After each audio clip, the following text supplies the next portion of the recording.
Ayo dong jujur, nggak mungkin uang itu datang tiba-tiba di kantor polsek, di meja kanit. Kan seperti itu.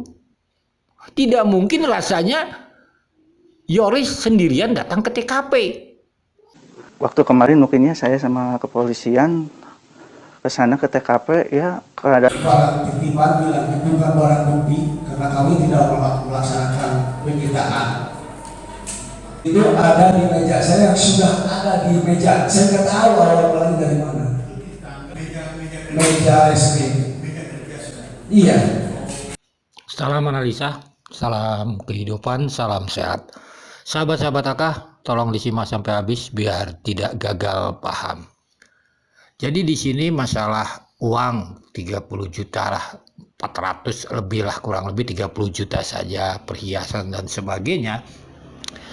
Itu tentunya dari keterangan saksi keluarga lah yang mengatakan hanya HP Amel hilang. Ini kan pertanyaan sekarang kita, benar hanya HP itu gitu kan? Ini duduk permasalahannya. Kenapa? Keterangan mereka kalau tidak jujur kasus ini akan muter-muter. Itu kan dari dulu Aka bilang. Ternyata sekarang masalah uang 30 juta jadi masalah. Kan ini duduk permasalahannya. Ini yang nanti kita bahas. Kalaulah Aka menganalisa Yosef tentang uang 30 juta ini, dia sudah kena perangkap. Sama dengan dia waktu mencairkan uang dana bos tahap 3. Inti masalahnya adalah kalaulah pencairan dana bos tahap 3 dilakukan Yosef, siapa yang melakukan cut off pelaporan-pelaporan itu sehingga Yosef bisa mencairkannya?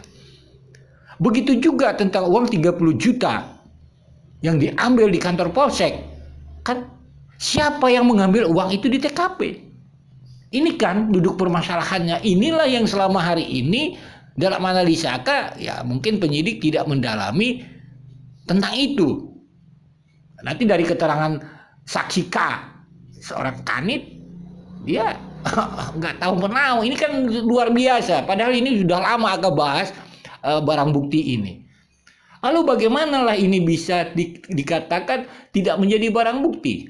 Sedangkan Pak Dir di saat selesai rekonstruksi itu mengatakan kecekcokan itu karena kata Danu masalah uang 30 juta itu. Tadi tergambar di rekonstruksi bahwa Yosef ingin mengambil uang di kamarnya Amel, kemudian dihalangi penyidik, karena terjadi pertengkaran dan Yosef melakukan pemukulan menggunakan golok, selanjutnya menggunakan golok. Berapa nilai uang yang akan diambil oleh Yosef itu di yang sudah diamankan kemarin ada 30 juta.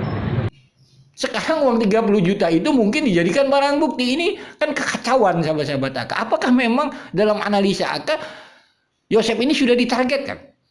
Bagi Aka kalau ditargetkan dia memang fakta, itu bagus. Tetapi kalaulah seandainya hanya yang di permukaan mencairkan dana bos, Yosef kena. Tapi yang membuat pelaporan-pelaporan, data-data, ini belum kita dengar. Siapa pelakunya? Kan seperti itu. Begitu juga sahabat-sahabat Aka, siapa yang mengambil di TKP? Ini juga masih buntu kalau kita lihat, tidak ada yang mengaku. Sehingga keadilan itu nanti tidak akan terwujud sahabat-sahabat Aka. Ini pemahaman Aka. Jadi tidak membela siapapun di sini, cuman kita bisa melihat dari keterangan saksi K ini. Mari kita dengarkan dulu potongan video ini.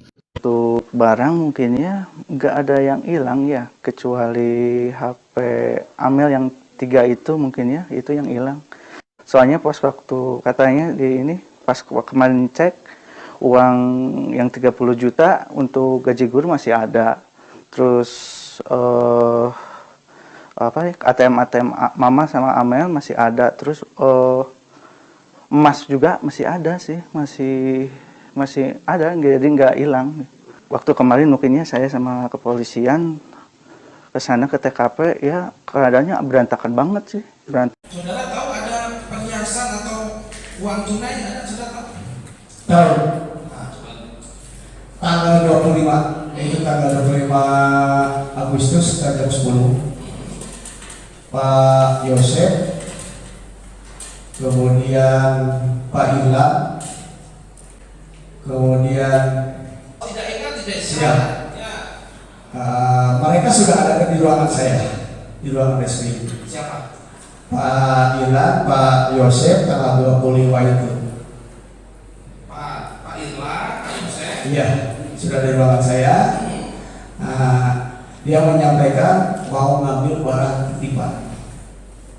Mau ngambil Barang titipan. Barang titipan dari Pak. Saya nggak tahu barang itu dari mana awal-awal. Saya nggak tahu.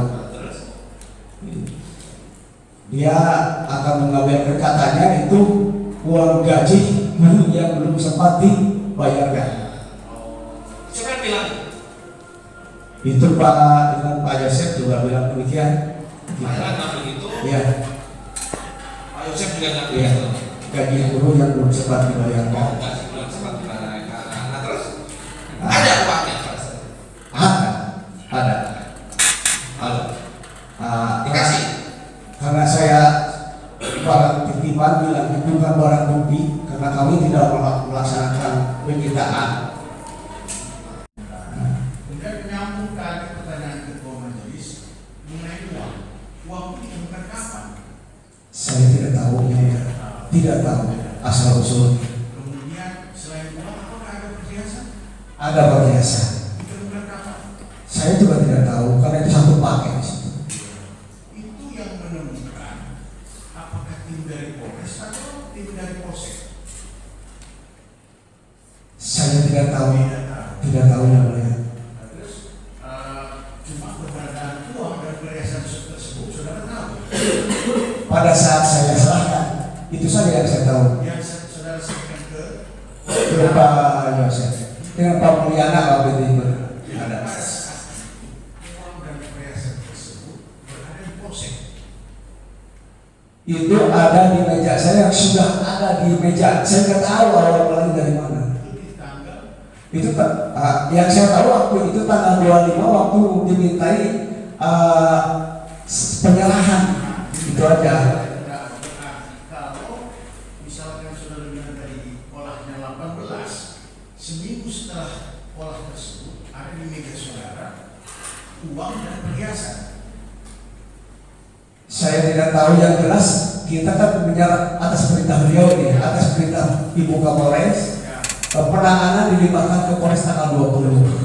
Pertanyaan saya, di 18 saudara melaksanakan olahnya karyawan, kan? 19 ada nggak di meja saudara uang dan Tidak lihat. 20 ada nggak 20? Tidak lihat. 21, Tidak lihat. 25 ada. Tanggal 25 pas saya masuk ruangan, Pak Yosef sudah ada, di ruangan saya Pak Mulyana sudah ada, Pak Ilan sudah ada. Ada uang di situ. Di atas meja Di meja saya terus sudah tergelar meja resmi. meja kerja saudara. Iya, itu minta untuk penyerahan. Saya diminta untuk penyerahan ke jabatan saya jadi waktu itu. Ya, proses itu proses administrasi. Cuma maksud saya dia berada di situ saudara nggak tahu juga. Tidak tahu. Yang hari itu saudara serahkan, Iya, kembalikan. dikembalikan semuanya. Ada seperti berita acara apa? Ada terlambat. Jadi dikembalikan karena Setelah saya menyerahkan itu berita acara ada, kemudian saya juga minta didokumentasi ke anggota saya, ke Pak Dede. Yang maksud saya takutnya nanti setelah komplit, gitu kan. Jadi tidak ada niat untuk negatif saya, hanya menyerahkan dan minta didokumentasi. kemudian setelah itu diberikan itu pagi siang Sekitar jam 10-an. kemudian diserahkan. Sahabat-sahabat akal, bagaimana kasus ini? Sudah jelas saksi Yoris di TV One mengatakan kemarin saya dengan kepolisian ke TKP kan. Sekarang ini oknum-oknum polisi ini, ayo dong jujur, nggak mungkin uang itu datang tiba-tiba di kantor polsek, di meja kanit. Kan seperti itu. Tidak mungkin rasanya Yoris sendirian datang ke TKP. Kan ini pemahamannya gitu. Bagaimana sekarang? Uang 30 juta di TKP ini awalnya antara Yosef dan Yoris, sekarang masuk ke oknum-oknum itu. Tidak mau tahu nampaknya bagaimana keadilan almarhumah Ibu Tuti dan Amel ini akan terwujud kalau seperti ini gitu. Tetapi akan masih optimis, kita tunggu saja perkembangan kasus ini. Siapa yang mengambil uang di TKP bersama saudara Yoris? Kenapa akan mengatakan dengan saudara Yoris? Yoris jelas mengatakan di TV One. Mari sahabat-sahabat TK, kita sudahi dahulu, nanti kita sambung lagi. Mohon maaf bila ada kata-kata yang salah.